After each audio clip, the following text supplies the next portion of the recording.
Samantala, acting manager ng Puerto Princesa International Airport patay po sa pamamaril.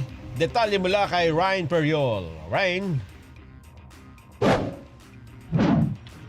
Patay ang isang babae matapos barilin ng hindi pa nakikilalang sospek sa Barangay San Pedro, Puerto Princesa City, Palawan, kahapon ng hapon, February 18. Kinilala ang biktima na si Joanna Johnson Infante, acting manager ng Puerto Princesa International Airport. Ayon sa inisyal na investigasyon ng mga pulis, naglalakad ang biktima patungo sa isang simbahan nang bigla siyang nilapitan ng sospek mula sa likuran at pagbabarilin. Nagtamo ng maraming tama ng balas sa iba't ibang bahagi ng katawan ng biktima na agad isinugod sa ospital at kalaunan ay namatay din. Patuloy pa ang ginagawang investigasyon ng mga otoridad sa nangyaring insidente.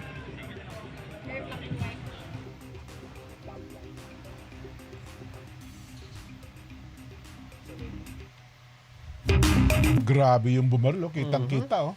Di ba, naglalakad lang yung ano eh. Yan, yung babae, oh. Oo. Yan, oh. Nasa likod niya yung Talaga naman, ano? ganyang kalalakas ang loob ng mga pumapatay ngayon, ha?